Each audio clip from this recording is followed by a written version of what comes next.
Lawrence, good morning. Good morning to you. How are you doing? I'm doing well. I'm very grateful. Thank you for having me again. And thank you for always showing up on a short notice. Not a problem. Anything to educate the public on what is happening, it's a pleasure. Thank you. Yes. Now, yesterday, a young man was shot in Nairobi, the streets of Nairobi. Yes. There were protests, ongoing protests, following the death of Alberto Juang. Yes. And so the footage that's circulating online is of this young man. Of course, you can see what he's wearing, a blue jacket and all that.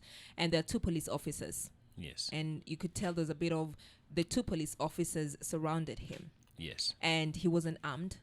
And he wasn't fighting back. Not at all. Yes, he wasn't fighting back. What ensued was one of the police officers ended up firing at him. Yes. Right? And it's shocking that right now the protests were because a young man also died in police custody. Correct. And I was seeing a police officer on the loose, I'm going to say on the loose again, just aiming his gun at a citizen. I want to start with what obligations do police officers have in identifying themselves, first of all, and de-escalating before resorting to lethal force? Thank you so much. In fact, maybe what I can start is it's a very sad scenario. Going by what we had, I just saw the briefing by our president, the president of the Law Society of Kenya, Madam Faith Odhiambo, confirmed that the young man passed on. Oh no! Yeah, that's what she did yesterday. She confirmed that he rested after having gone through what Dr. Amoth had said that were extensive operations and everything. Very unfortunate, and to his family, sincere condolences, and it's a very sad scenario in this country. Yeah. What are the roles of the police in terms of de-escalating and identifying themselves? We've had so much that has come out of these protests over a period of time in terms of the rules of engagement that have been set both by the courts to enhance what we have in the Police Act. We have a scenario where police officers are actually trained to maintain law and order. Yeah. That is their primary role, maintenance of law and order. So if we were to talk about rules of engagement, de-escalating and everything, if a police officer were to find themselves in a scenario where it would be a danger, then they are supposed to use that word that you're saying, de-escalate. Yeah. Find ways and mechanisms to protect other people and maintain law and order by ensuring that whoever is suspected to be causing any chaos or fracas to be disarmed if that person is armed, to be apprehended and be taken before the right authorities. Yeah. So this aspect of seeing that the police do beyond that, that is what we call police excess. Okay. Yes. Because this young man, Yes. he wasn't armed. Yes. What is this? Is this an instance where this is defiance? Miriam, what? Because I know they're saying the police officer has been arrested. Yes. But what is this? Miriam, it goes beyond just unarmed. This is someone who was not even participating in the protest itself. Yeah. This is someone who was going just about their trade normally, because I watched the clip and I saw very well that even after being shot, he was clasping at the masks that he was selling, the bunch of masks that he was selling. So being a person who was going about his trade on a normal basis, even in the midst of chaos and everything, that is what should be the spirit of Kenya, the spirit of perseverance, the spirit of moving on even when things are not okay. Yeah. So taking advantage of that and saying that my business will go on, people need masks, I will hand over masks. We're in the season where it's cold, people need masks, even if they're protesting, even if they're police officers. Only for this officer, I would say that going by what I saw on the clip is that they were charged on something because they really wanted to beat up someone. This officer really was baying for someone's blood, so he went for someone who was minding his own business. You need to deconstruct that particular clip properly because they started by assaulting the person who was defenseless. And then, that not being enough, he went further and fired a shot, Yeah. aiming at the head of this individual as he walked away. Yeah. When the person was just dropping down and conversing to whatever situation, he was just walking away. In fact, I believe the other officer is the one who wanted to get him out of the scenario. Yeah. It's a very sad situation to see that it's a situation where you would say the police are jumping out of the frying pan into the fire. Mm-hmm. Because whatever people are protesting against is what you go out there to commit. How heinous can it be? Yeah. Yes. And we've seen protests, and I'll still go back to yesterday's protests. Yes. Every single time, there's provision to picket. Indeed. There's provision to go to andamana. Yes. Right? Yes. But every single time, the citizen, like the public, decides that wanaenda kuandamana, we see the police. And yesterday we saw a fresh crop. We saw goons. Yes. As well in that space. Yes. Right? Are Kenyans even safe to go to the streets? The short answer, Miriam, is no. Kenyans are not safe to go to the streets because, I'm sorry I have to quote a politician. You know, the former deputy president stated just before the protest that young men should not go out on the streets. He was on a radio talk show. And then he said, the government is desperate and the young persons of this country are going to be killed should they go out. And that is exactly what happened. Because how is it that we have a police service that is doing its job alongside crude weapon wielding, I would call them goons. Yeah. In any normal scenario, the police should turn around, arrest these people before they do what they are doing, because whoever had sent these people, clearly, going by what we were seeing, got the clearance of the police.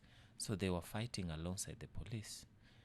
Are we trying to say that the police have gotten to a scenario where they need a certain wing of militia or crude weapon wielding individuals to assist them do their jobs? The answer is no, we are not there. So it just shows that mgala muwe lakini haki yake umpe. The former deputy president was right in his statement saying that the government is desperate, people will be killed on the streets, and to answer your question, people are not safe out there. Okay. People are not safe out there, and it's very sad because the right to demonstrate, the right to assemble, the right to picket, these are enshrined in the Constitution. Yeah. And we've had so many cases that have gone to the human rights divisions of a court that have really emphasized, all the way to the Supreme Court, this right for individuals to go out there. The courts have gone as far as to indicate how police officers are supposed to carry themselves. It's like you feed a child, but you still instruct them on how to swallow, because already it's enshrined in their own act, the Police Act, what they're supposed to do, what they're not supposed to do. The Constitution has it there, but the courts have gone further to tell them, do not go there wearing ski mask, protecting your face. Go there identifying yourself. Do not wear anything that would make you look like a thug or a criminal. Be out there because you have the full force of the government behind you. Then they go do exactly different. Do not go shooting individuals who are exercising their right. Yeah. When these people go to the excesses, arrest them and have them. If you were to tell me any time in this country that one of the people demonstrating or picketing had a gun, then I would say that usage of live ammunition is justified. Yeah. But that has never come up. There has been no gun. Not even on that fateful day that they stormed Parliament. Yeah. There has never been an armed Okay. Yes. Could you then can we then look at the legal provisions Yes. that also govern the use of force by the police during protests? Yes. How would a shooting like this, like what happened yesterday, be assessed under our law? Criminal. It's purely criminal. Yeah. It's purely criminal on the part of this officer. And we thank God for this day and age where we have amateur videos that are coming out. Yeah. And we thank God for the day and age of live streaming and recording, because without that, the story would have been different. Like the story of Albert Ojwang that we have to revisit over and over again. Yes. That the initial story was that he harmed himself, only for this to change as things go by. Without things to refer to or certain to go to aspects, Yeah. then we can take any story that is being spun out there. Yeah.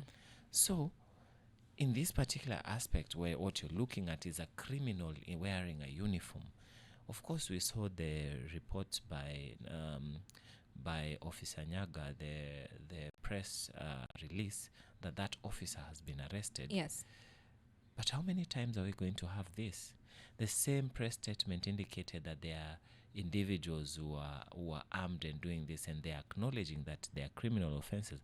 But is it not lost to us that we have clips and we have everything recorded by mainstream media and amateur video and individuals showing that these people are alongside the police? Yeah.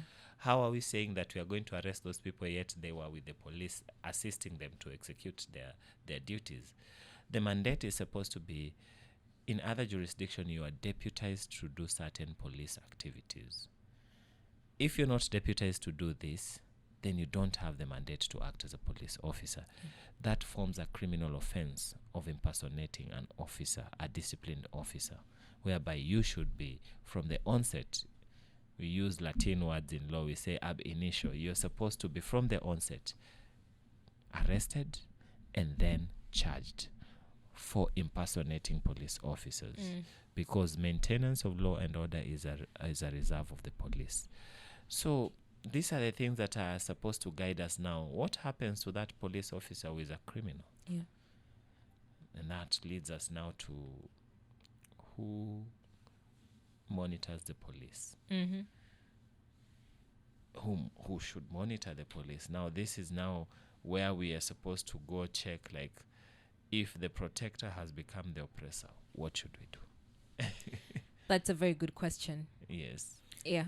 Na jaribu kuangalia kile kilichotokea. Ndio. Lakini sasa pia kwamba amekuwa arrested ni jambo moja. Ndio. La hukumu ni la pili. Ndio. Kwamba itabidi ushahidi. Ndio. Je, kwa sababu tumeona zile clips zikionyeshwa vile, bado itahitaji kwamba ni mtu atokezee na pengine simu yake ama kamera yake akaonyeshe huo ushahidi, ama ile ambayo tumeona inaweza kuwa imetosha? Kwa hii ambayo tunayoiangalia saizi, lazima tuelewe ya kuwa lazima kujitokeze mlalamishi. Unanipata? Na kando na ile filamu ama video tumeona, lazima kuwe na mashahidi. Najua vizuri kulikuwa na mashahidi wengi, wakiwemo wale ambao waliweza kurekodi na wale walimchukua yule pale. Sasa kujibu swali lako vizuri, ile filamu yenyewe haitoshi. Lakini wale mashahidi wanatosha kutoa ushahidi kusema sisi tulimuona huyu akimpiga risasi. Na filamu ambayo tuko nayo wataiongeza katika ushahidi wao. Sababu shahidi wa kwanza ni yule ambaye aliyekuwa pale. Kunaye mtu alikuwa amejishikilia mikono anajaribu kuwabembeleza. Kunao wale walikuwa na rekodi, na kuna watu ambao walipita, na hata baada ya hapo wale ambao walikuwa wachuuzi, wale wenzake wakaja wakamchukua kumpeleka hospitali. Wao ndio watatoa ushahidi. Iwapo saa hizi hakuna, familia yake hawatajitokeza kuwa walalamishi, kuna kile kinaitwa katika sheria zetu kufungua inquiry. Inquiry is a part of a criminal procedure, a criminal law procedure, ambapo hata kama hakuna aliyejitokeza kama mlalamishi, watu watasema inquiry ya kupata kujua kifo cha bwana, jana walimuita Eli, Yeah. Yes, bwana Eli kilitokea vipi? Kisha wale mashahidi wao wamejitokeza, wameandikisha taarifa zao, alafu huyo mtu atapata siku yake ya haki. Kwa hiyo inamaanisha kwamba sasa wale mashahidi wanafaa kuwa wameandikisha sahihi, ama kwa saa hizi hata kama pengine vitu bado viko juu sana, najua vitengo vya usalama na mashirika yasiyo ya kiserikali tayari wamejaribu kutafuta na wale wamerekodi statements zao, na taarifa hizo ndizo zitasaidia kupata haki. Na hiyo pia inatusaidia kwa wale ambao wamejitokeza kupigania nchi hii, wasiwe wanasimama tumbali na wasiwe wakimaliza wanapotea, wawe wanajitokeza ili tuweze kurekebisha nchi hii kila wakati ambapo kitu kibaya kinafanyika. Mimi swali langu litakuja kwa viongozi. Kuna viongozi ambao walinukuliwa. Ndio. Maandamano yalitangazwa, hata jana ukiwapo ulisema kuna maandamano. Ndio. So yalikuwepo. Ndio. Lakini kuna viongozi ambao kwamba walionya kesho maandamano yakifanyika, that is jana, hapa town tutalinda jiji. Ndio. Viongozi walitamka hayo maneno. Ndio. Kwa sheria na kikanuni, narudia tena, ndio, yale matamshi yanaweza yakachukuliwa kama uthibitisho wa matukio ambayo yalitokea jana. Tukaona watu ambao wana magongo yao, magongo yenyewe ni mapya, so kumaanisha alinunuliwa sehemu fulani. Magongo yenyewe, mipini yenyewe ni mingi, kumaanisha kuna mtu alinunua, si ya kuokotwa. Ndio. Na hizi kauli ambazo zilitoka za baadhi ya viongozi, kisheria inakwendaje? Kuna sheria ambayo inalinda dhidi ya uchochezi, incitement. Na vile vile ukijaribu kurudi nyuma, sababu saizi tuko katika mwamko mpya katika nchi hii. Kimombo wanaita revolution. Yes. Nilimsikiza yule ambaye anaitwa Barack Muluka siku nyingine akiwa katika redio akisema ya kuwa tuko katika the new age of revolution, ambao ni revolution ya kiteknolojia. Vitu kama hivi vinafaa kusaidia kuweza kupata haki. Na kujibu swali lako, nukuu kama hizo za hao ambao wanajiita viongozi zinafaa kutumika kama ushahidi ama thibitisho kamili ya kuwa wao ndio waliweza kuandaa na hata kuwatuma watu hao waje wafanye uuni huo. Sababu na tusiogope kusema gavana wa Nairobi Bwana Johnson Sakaja, yeye kuja kutoa na maneno kama hayo na wale ambao waliofanya mambo kama hao wakishamaliza wanaenda kupitia pale katika City Hall kumwambia tushafanya kazi safi, tumeilinda jiji. Hiyo ni tayari ni thibitisho ya kutosha ya kuwa mtu huyu alihusika moja kwa moja kwa kufanya huo uhuni, ama kuwalipa ama kuwatafuta watu hao. Na tukijiuliza maswali, unalinda jiji dhidi ya nani? Yeah. Jana tuliweza kujionea, na mimi nimejionea kwa macho yangu, vile ambavyo wale wamerekodiwa katika filamu ambao ni maafisa wa polisi. Yes. Wamechukua tarakilishi za wenyewe, laptops wamebeba, wameingia katika gari ya duka. So who was vandalizing what? Nani ambaye anafaa kulinda jiji linalindwa dhidi ya nani? Waandamanaji walikuwa wanaandamana katikati ya barabara, hawajihusishi na vitu vyovyote vya kando. Hawa ambao walikuwa wamepewa mipini na magongo mapya hawa pia wamerekodiwa wakiwaibia watu. Yeah. Yes. Wakiwapiga watu wapita njia. Sasa, so who are you protecting?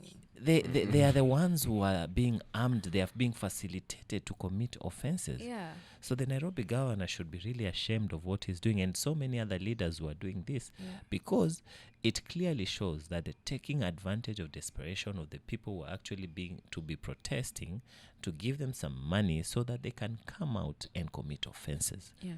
Because the offenses that we saw the other day, when we had during the reading of the budget, 2 cars were banned. only for you to come out later and realize that the burning of the cars was actually in no way connected to the protest. Mambo mawili tofauti kabisa. Lakini mtu anataka kutoa taswira ya kuonyesha kuwa watu hawa ni wahuni, watu hawa wanaharibu mali na vitu kama hivyo.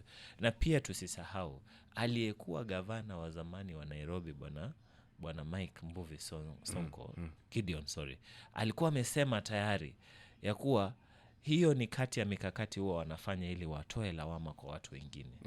Kwenda kutuma watu wao kutafuta magari yaliyoharibika yaende wachome, kuonyesha kuwa wale watu. Sasa hao wengine wanajaribu, kizungu tunaita reinventing the wheel. They're trying to reinvent the wheel. Tayari tushajua michezo hii ya town, tushajua vile wanafanya. Waache waandamanaji wafanye maandamano yao kihaki, kiutulivu, wasije wakaua watu ambao hawajihusishi na maandamano, sababu hatungekuwa na filamu tungeambiwa bwana ila kama ni jina lake la kweli alikuwa mwandamanaji na alikuwa mporaji, wangesema hivyo. Lakini tayari tunamshukuru Mungu kwa vile tayari video ziko, watu wanaweza kuona. Kwa hivyo kujibu swali lako, hii inafaa kutumika wakati shirika ambazo si za kiserikali, watu ambao watakuwa walalamishi, waweze kuonyesha kuwa maagizo yalitoka kutoka kwa hao ambao wanajiita viongozi kuja kufanya uhuni na kuwalipa watu wafanye mambo kama hayo. Swali jingine linakuja, tunazungumza sana na ndio ukweli kwamba polisi wanatumia nguvu kupita kiasi. Tumeiona jana, imethibitika, si kitu cha kwamba wanasingiziwa. Lakini pia kuna matukio, wachana na hii nafikiri ya wiki jana, kuna dada pale karibu sijui nitasema kumpokonya silaha ama alivutana akitaka kumtoa polisi vile alikuwa amejiziba. Nakuru kule tukaona mwingine naye anatishia polisi na panga. Jana kiongozi wa wengi bungeni Kimani Ichung'wah akasema polisi pia na wao ni binadamu. Wakati tunapokabiliana na wao kidogo tuwe na whatever, sijui patience na kitu kama hiyo. Yale maneno alitumia. Swali langu linakuja hapa. Hawa ambao kwamba wanaandamana kwa kiasi, si wote, kwa kiasi fulani, kuna wale ambao kwamba nao pia wanapita mipaka. Na ikitokea kama hivyo, kama ile tukio la yule dada ambaye kidogo agongwe na mgongo wa bunduki na yule mwenye panga Nakuru. Ikifikia hapa, ni kitu gani ambacho kwamba kisheria kinafaa kuangaliwa? Wanasheria wengi wataanza wakikwambia the law is very clear. Yes. Jambo ile huwa naleta mambo ya kutatanisha kidogo, sababu ukisema the law is very clear alafu uende kidogo unajaribu kufafanua, unapata the law is not as clear. Sasa lazima tuseme ukweli. We call out excesses and the wrongs wherever we see them. Lazima tuseme ukweli na tuambiane ukweli. Waandamanaji ambao wanajitokeza wanatoka nje wanaenda kuandamana, kunao watu ambao wako na nia zao zingine wanatoka huko kwenda kufanya. Mtu ameamua leo nataka kuwa mimi ndio nitatokea kwenye TV nikifanya jambo ambalo halijawahi fanyika tena. Mtu ameamua leo naenda kufanya uhuni ama kufanya mambo mengine ambayo hayafai kisheria. These are criminals. Okay? Ni tofauti sana na kuandamana. Kwenda kukabiliana eti leo unataka kumpiga polisi, umebeba gongo hata unataka kurudisha, huo ni uchokozi.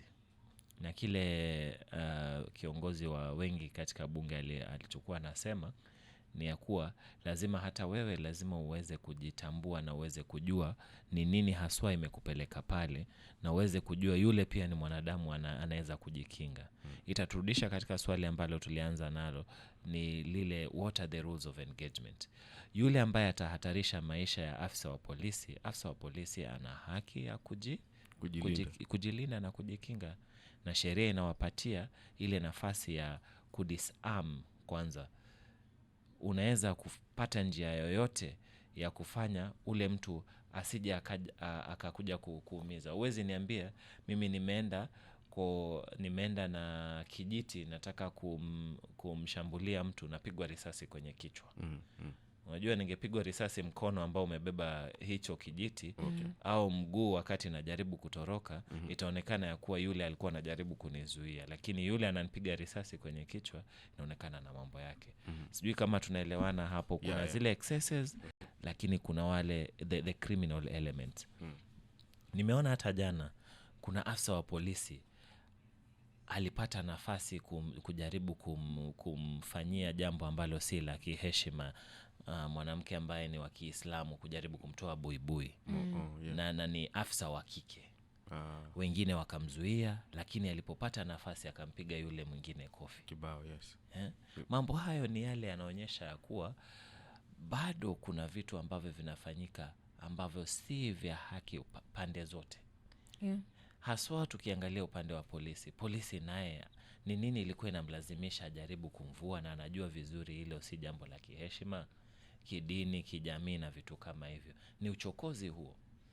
Na yule ambaye alikuwa ameenda kumtoa yule afisa katika maandamano yaliyopita, yule naye tutasema ya kuwa ingawaje alikuwa anafanya jambo ambalo ni la haki, sababu kisheria inasema hakuna afisa wa polisi anafaa kuwa amekuja katika mambo kujiziba na kujizuia, hafai kufanya hivyo. Lakini kuna njia zingine. Usijiweke eti unataka kuzima moto wa makaa kwa kuishika hivi. Haiwezekani. Yeah? You must know how you are approaching. She wanted to do the right thing, but the approach was wrong. Okay.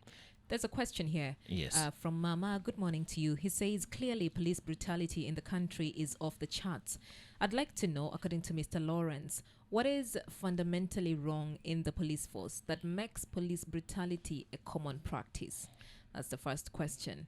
Is it that the police are protected by certain provisions, or is it impunity at its finest? Or is it that the whole philosophical framework of the police is designed to give more power and impunity to the officers? But also, what can we do in the short term to reduce police brutality, and in the long term to finish the same? Thank you. Those are very heavily laden questions. Very heavy. Yeah. Let's start with the first one. Let's start with the first one. The first one was talking about what is fundamentally wrong in the police force that makes police brutality a common practice? Everything goes back to education. I'm very sorry to pull education into this. Yeah. I know someone somewhere would be sitting that, but thinking that education was just minding its own business. But education has to fundamentally go hand in hand with what we are seeing. We are as a result of how we are trained and brought up. Yeah. So if you see that the training of the police, which is education in itself, is not reflecting on what is on the ground, then that is what needs to be addressed. Yeah. So starting by the root cause of how police are trained, what they're trained for, and how we even select and recruit our police officers, this should form a basis of answering that question. They are not trained to deal with people properly. The training manual that is there is not the right thing, because what we are seeing, and it has been year in, year out, is actually a pattern of excesses. Yeah. A pattern of dealing with human beings like you're dealing with animals. A pattern of when you are put at a position of power, then all you have to do is abuse, abuse, abuse. So this goes back to education, how they're trained. The training, someone needs to sit back, review the training manual, review the whole system, so that you can train those people who are right now on the ground, and have a transitional period whereby the new entrants into the police force come with a different perspective and a different approach on how to deal with the general masses. Yeah, because I mean, you by stating that for somebody to join to become a police officer, it's not, how do you call it, even at the grade level, right? Correct. It's minimum, right? And when you become a police officer, and this is somebody that is going to be, you're going to have a gun, right? You're supposed to protect You're supposed to protect. and preserve. And if somebody does not understand that and you empower or you give this person a gun, what does that even mean? It's putting a grenade in the hands of a child, because at the end of the day, the training is supposed to give certain things. And generally in the society, the police officers are actually persons of authority. You've been elevated to become more than the normal citizen. You're supposed to be held to higher regards. Okay. And Second question. Yes, the second question. Yes. What he says, is it that the police are protected by certain provisions, or is it impunity at its finest? Or is it that the whole philosophical framework of the police is designed to give more power and impunity to the officers? To answer this question, the answer is no. The police are not protected by certain provisions. The police are empowered by the provision so that they can execute their duties. Remember, there's a difference between protection and empowerment. Empowerment is when you are actually, it's an injection in you so that you can be a better person. Yes. It is a pedestal so that you can actually see far. You're elevated so that you can see far. But when we talk of protection, then we are putting some sort of cloud or bracket around you so that nothing comes in. You can shoot out, but nothing comes in. The answer is no. The police are empowered by their position, by the provisions of the law, so that they can execute their duties. Remember yesterday when we were talking about rights and responsibilities. When you're empowered, you're given a right. So the responsibility that you're given is that, as they say in most of these movies, that with a lot of power comes a lot of responsibility. So this is what they need to remember, that you need to have this, so you use it wisely. Now, the whole philosophical aspect of the police being in a certain area. Now, let me just answer the other question, is that what we're seeing is absolute impunity. And they say the fish rots from the head. The whole police system, I had the senator for Busia, Okiya Omtata, the other day speaking and say that they need to disband the police. I don't hold the same idea. I think there need to be actual reforms in the police. And this is where now we need to introduce the aspect of independent policing oversight authority, which is the body governing how police are supposed to be regulated and how they need to do their job so that we don't experience the excesses. So the whole idea is that we don't need to disband. We need to re-educate. We need to have more monitoring. We need to empower the monitor so that the monitor can actually effect actual change. So to that other aspect of the question, there's a lot of impunity that is coming, and it's stemming from the head of the police. If the impunity is stemming from the head of the police, and you've mentioned the Independent Policing Oversight Authority, yes, how is it that they're going to now hold those, especially the police, to account? How would they do that? Is it compromised, or can it still perform its role without interference? Thank you so much. Coincidentally, while I was driving, coming to work, I had my president, Ms. Odhiambo, talking about this on radio in the morning. And she sort of looked at that aspect of how the composition is and all that. But I would wish to take a different approach to it. I want to say that without fear or favor, that the Independent Policing Oversight Authority is actually independent. The Independent Policing Oversight Authority is actually there to help all of us, having been a living testimony of how they stepped in and how they step in without fear or favor. But it is not lost to me when I make this bold statement that they have their shortcomings. Why do I say that they have their shortcomings? Independent Policing Oversight Authority is such an important body, but only has presence in 9 regions in this country. 9, and we have 47 counties. The entire of the coastal belt is covered by one office in Mombasa. So someone in Tana River, someone in Malindi, someone in Lunga Lunga has to come all the way to Mombasa to report. Yeah. And then you look at those other, this is a reflection that would tell you of the situation in some place like Kisumu, where someone coming all the way from Isibania Yeah. or Busia has to come all the way to Kisumu to report. So this tells you that there's a deliberate effort to ensure that people do not access this authority. From some confidential source, I got that they have, the Independent Policing Oversight Authority has less than 80 investigators. Less than 80 investigators for the entire country for them to do their job. Yeah. They cannot do this job with this kind of shortcomings. Yeah. The budgetary allocation, the lack of empowerment, they don't have powers to prosecute. They don't have special courts like the Ethics and Anti-Corruption Commission. The ESCC. Yeah, ESCC, yeah. They don't, because ESCC, the judiciary has given them courts and judges. But the prosecuting powers are lacking. Now, this will bring us to the conversation that right now we are having in the country. The IPOA does not even have the rights to arrest. So tell me, Gona goes and complains about a police officer to the IPOA. Yeah. IPOA has to ask another police officer to come arrest this officer.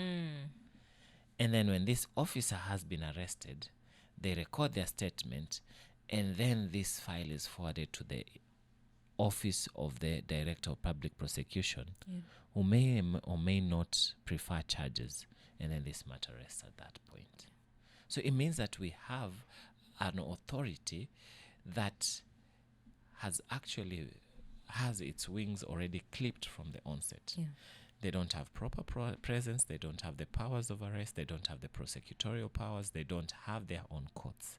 So they are our last line of defense as general citizenry. Because if the police have these excesses that we're talking about today, we have to go to this body. There's no other option. So you find that we are in between a rock and a hard place. Yes. I want to take you back to a statement that you made earlier, and you said if the protector has become the oppressor, what should we do? Indeed. So this now ties in with what I was saying with IPOA. The protector is becoming the oppressor. You find that, to give an example of Albert's case, Albert Ojwang, not in normal sense, since the death of the young man in Diani, that led to what was popularly known as the Justice Ogola rules, where certain provisions were put on how you're supposed to be held in a police cell. Never in this country as a lawyer did I ever think that someone would die in a police cell in that kind of circumstance again. Now, this gives you that part that comes back to your question. What happens when when the protector becomes the oppressor? When you are in trouble, you're supposed to go to the police station.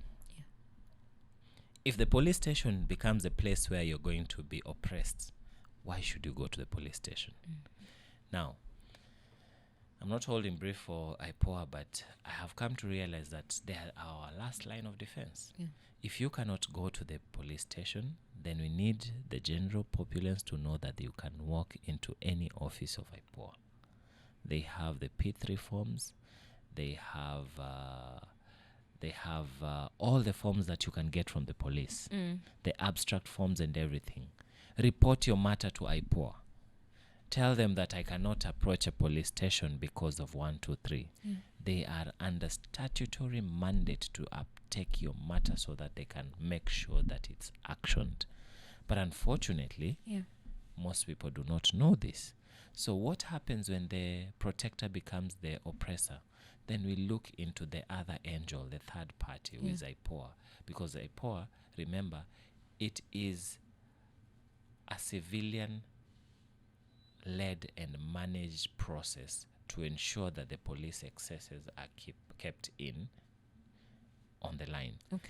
it is an authority that has been given an opportunity to actually stand alongside the police, but parallel, so that they don't meet at any point.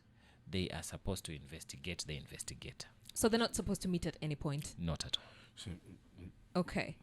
And if IPOA, I'm Yes. still on IPOA though. If IPOA fails to act, right, Yes. can the High Court then intervene? Is there a room where the High Court can intervene? First of all, this is very hypothetical. Yeah. In a situation where you would say that IPOA has failed to act. If Yes. if IPOA has failed to act, then you still have that recourse of approaching the court. Okay. Yes. And when you approach the court, there's what we call private prosecutorial powers that are given. So you would just approach a court with I was about to go technical, but once you appoint your lawyer, they will make an application to court. And then when that application is allowed, then you will be having some of the aspects that you're going to be assisted. All right. Yes. hapo kwa IPOA Naam. wakili, Ndio. mimi unajua nina mashaka mengi sana na hizi taasisi ambazo tunaambiwa ni huru. Ndio. EACC iko huru, DCI iko huru, sijui IPOA. Nani alikuambia DCI iko huru? Si ndio hiyo wanasema. Si umeona sasa, umeona hakuna huru. Hii IPOA mwenyekiti wake sasa hivi ni wakati mmoja alikuwa chairman wa IBC. Ndio.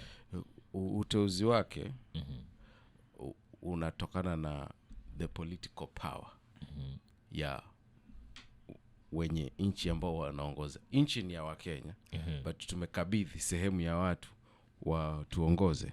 So hao ndo wana nguvu ya kusema kwamba Lawrence, wakili Lawrence, bwana this time atakuwa mwenyekiti wa IPOA kwa kipindi cha muda fulani. Wa certify haya Lawrence ka hapo. Ana nguvu yoyote ya kufanya uchunguzi ambao utakuwa huru, ikiwa huo uchunguzi utakuwa unahitilafiana na Miriam. Tuambiane ukweli. Ndio ana nguvu. Uamuzi ni wake wa kufanya jambo ambalo ni la haki ama kufanya jambo ambalo si la haki. Kumbuka ya kuwa taasisi kama hizi, wakati mtu ambapo anapewa nafasi, mwanzo hafanyi kazi peke yake. Uliweza kuona ya kuwa wakati alikuwa anatafuta kazi, kulikuwa na kamati ambayo inafaa kuongoza. Taasisi kama hizi zinaongozwa na kamati. It's a committee. Has membership. Ambapo hawa ambao ni wanakamati katika taasisi hii wanafaa kufanya uamuzi kiujumla. Si yule ambaye utasema ya kuwa yeye amechaguliwa kisiasa. Uamuzi si wake. Lazima tuwaeleze watu ukweli. Sasa yeye iwapo atakataa, wenzake watafanya uamuzi. Na wanafaa kuwa idadi ya nambari ambayo si sawa, ili uamuzi ukifika mahali kuna stalemate, upande moja unashinda. Sawa. Na kuna taasisi zingine kama vile Ombudsman, ile Office of Administration for Justice. Na uliweza kuona vile wakati mtu ambapo anajipata mahali kama pale, ana haki ya kufanya kile ambacho ni sawa. Na kile ambacho kinatusaidia kwa sasa ni taasisi kama hizi, si zile eti usipofanya jambo fulani ambalo linafurahisha wanasiasa utatolewa kazini. Hauwezi kubanduliwa kutoka kazini, sababu kile ambacho unapata ni protection ya katiba. Katiba inakulinda, sababu tayari ushateuliwa. Mwanasiasa hawezi kubandua. Katiba ipi? Wajua hata leo, wacha nikukumbushe, hata leo iwapo haupendezwi na kazi ya Chief Justice, Ndiyo. hata wanasiasa wakifanya vipi hawezi kumbandua kazini. Uliona yule Chief Justice aliyekuwa wa zamani Maraga alibatilisha uchaguzi wa rais. Kwa wakati wote mtu alikuwa anaweza fikiria rais anaweza mtimua kazi. Budget. lakini huwezi mtimua. Utajaribu hizo njia zingine, lakini yule atabakia kazini. Sasa taasisi kama hizi zina uwezo na uhuru wa kufanya kazi zao iwapo yule ambaye yuko pale ana akili timamu na ana hisia ama anayo roho ya kufanya kazi ya utu. Wajua, nilikwambia DCI sio independent, sababu DCI wako katika command ya police. They are an arm of the police. Kwa hivyo DCI huwezi sema wako independent. Hawako independent. Na yule anaweza timuliwa kutoka kazini wakati wowote. Yeye hana hiyo protection ya kikatiba. Nataka tuelewane hapo. Hapo tumeelewana. Hizi tumezenu hizi na mamlaka hizi. All right, then thank you so much, Lawrence, for making time.